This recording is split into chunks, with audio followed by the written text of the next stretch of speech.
Hello, welcome to my channel.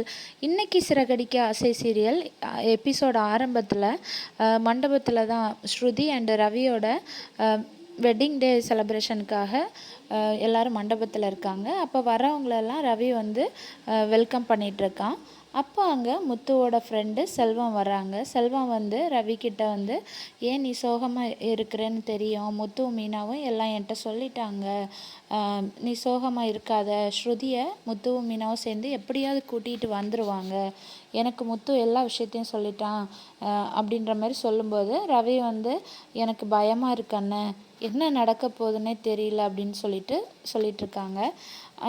எல்லாம் கேட்டுட்டு ரவியை வந்து செல்வம் வந்து சமாதானப்படுத்துகிறாங்க. அடுத்தது வந்தவங்க எல்லாருமே ஸ்ருதி வரலையா அப்படின்னு சொல்லிட்டு கேட்குறாங்க.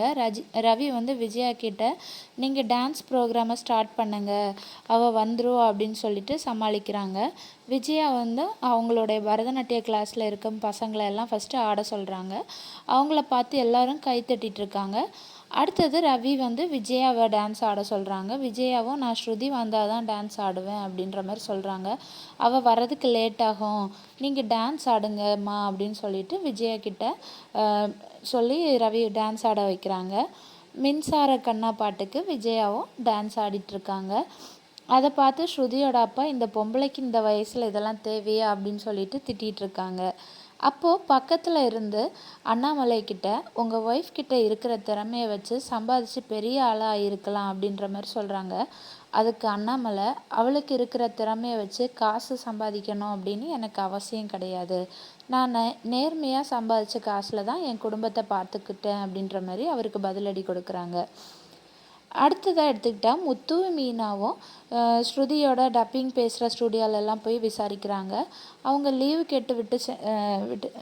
கேட்டுட்டு போயிட்டாங்க அப்படின்ற மாதிரி சொல்கிறாங்க. அதோட அவங்க இன்னும் ஒரு ஸ்டூடியோவெல்லாம் பேசுவாங்க அப்படின்னு சொல்லிட்டு முத்துகிட்ட வந்து அந்த ஸ்டூடியோவில் சொல்கிறாங்க. அதை கேட்டு முத்துவும் அந்த ஸ்டூடியோவுக்கும் போய் பார்க்குறாங்க. அப்போது ரவி வந்து ஃபோன் பண்ணி மீனா கிட்ட ஏதாவது தெரிஞ்சுதா அப்படின்னு சொல்லிட்டு விசாரிக்கிறாங்க. அதுக்கு முத்து நடந்ததே சொன்னதும் ரவி வந்து இதுக்கு மேலேயும் ரொம்ப பதட்டப்படுறாங்க. அப்போ மீனா, நீங்கள் அங்கே சமாளிங்க அப்படின்ற மாதிரி சொல்லிகிட்ருக்காங்க. அந்த நேரத்தில் விஜயா டான்ஸ் ஆடி முடித்ததும் ரவி, என்னம்மா இவ்வளோ சீக்கிரமாக டான்ஸ் ஆடி முடிச்சிட்டிங்க, இன்னும் ஒரு பாட்டுக்கு டான்ஸ் ஆடுங்க அப்படின்ற மாதிரி சொல்கிறாங்க. அப்போது ஸ்ருதியோட அம்மா பதட்டமாக இருக்கிறத பார்த்துட்டு அவங்கள டான்ஸ் ஆட கூட்டிகிட்டு போங்க அப்படின்னு சொல்கிறாங்க.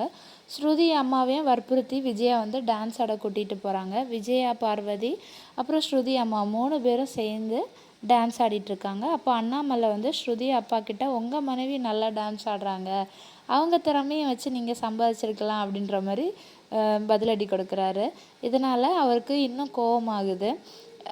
அதை தொடர்ந்து விஜயா வந்து பார்வதி, ஸ்ருதியோட அம்மாட்ட 3 பேர்கிட்டையும் டயர்டாகி நிறுத்தி விடுறாங்க. டான்ஸ் ஆடுறத அதோட ஸ்டாப் பண்ணுறாங்க. அப்போது அண்ணாமலை வந்து ரவிட்ட வந்து பேச சொல்கிறாங்க. அடுத்ததாக அங்கே இருந்த எல்லாரும், மாஸ்டர் ஒன்ஸ் மோர் டான்ஸ் ஆடுங்க அப்படின்ற மாதிரி விஜயாவை பார்த்து சொல்கிறாங்க. விஜயாவும் பார்வதியும் திரும்பவும் டான்ஸ் ஆடுறாங்க. அந்த நேரத்தில் பொறுமை இழந்த ஸ்ருதியோட அம்மாவும் அப்பாவும் ரவியை கூப்பிட்டு, உனக்கும் ஸ்ருதிக்கு ஏதாவது பிரச்சனையா அப்படின்ற மாதிரி விசாரிக்கிறாங்க. ரவி, அப்படியெல்லாம் இல்லை அப்படின்ற மாதிரி சொல்கிறாங்க. ஆனால் ஸ்ருதி அம்மா, எங்களுக்கு ஸ்ருதி பற்றி தெரியும், அவளுக்கு ஏதாவது பிடிக்கலைன்னா இப்படி தான் பண்ணுவாள், ஏற்கனவே அவளுக்கு ஒரு முறை பர்த்டேக்கு அவங்க அப்பா திட்டாருன்னு ஃபங்க்ஷன் முடிகிற வரைக்கும் வீட்டுக்கு வராமல் எங்கேயோ போயிட்டா, அதை போல் தான் இப்போவும் பண்ணுற மாதிரி இருக்குது அப்படின்ற மாதிரி ரவிகிட்ட கேட்குறாங்க. அதுக்கு அப்படியெல்லாம் ஒன்றும் இல்லை அப்படின்ற மாதிரி சொல்லி சமாளிக்கிறாங்க. இதனால் ஸ்ருதி அம்மாவும் அப்பாவும், இங்கே நடக்கிறதெல்லாம் பார்த்தா ஏதோ தப்பாக இருக்குது, ஏதாவது பிரச்சனை மட்டும் நடந்திருக்குன்னு தெரியட்டும், அப்புறம் இருக்குது அவங்களுக்கு அப்படின்ற மாதிரி பேசிகிட்ருக்காங்க. அடுத்த சீனில் பார்த்திங்கன்னா முத்து மீனாவும் ஸ்ருதி பேச போக இன்னொரு 2வது டப்பிங் ஆஃபீஸுக்கும் போகிறாங்க. அங்கே இருந்த ஒரு பொண்ணு வந்து, ஸ்ருதி வந்து சின்ன கிளிப்ஸை பேசிட்டு போயிட்டாங்க, அவங்க வக்கீல் நம்பர் கேட்டாங்க அப்படின்ற மாதிரி சொல்கிறாங்க. அவருடைய அட்ரஸை வாங்கிட்டு முத்து மீனாவும் அங்கே போகிறாங்க. வக்கீல் ஆஃபீஸில் ஸ்ருதி வந்து கோவமாக உட்காந்துட்ருக்காங்க. அப்போ அவங்கக்கிட்ட, எதுக்கு இங்கே வந்தீங்க அப்படின்ற மாதிரி கேட்குறாங்க. எல்லாம் எதுக்கு இப்படி பண்ணிகிட்ருக்கீங்க, எதுக்கு இங்கே வந்திருக்கீங்கன்னு கேட்குறாங்க. அதுக்கு ஸ்ருதி, நான் ரவியை வந்து டைவர்ஸ் பண்ண போகிறேன் அப்படின்ற மாதிரி சொல்கிறாங்க.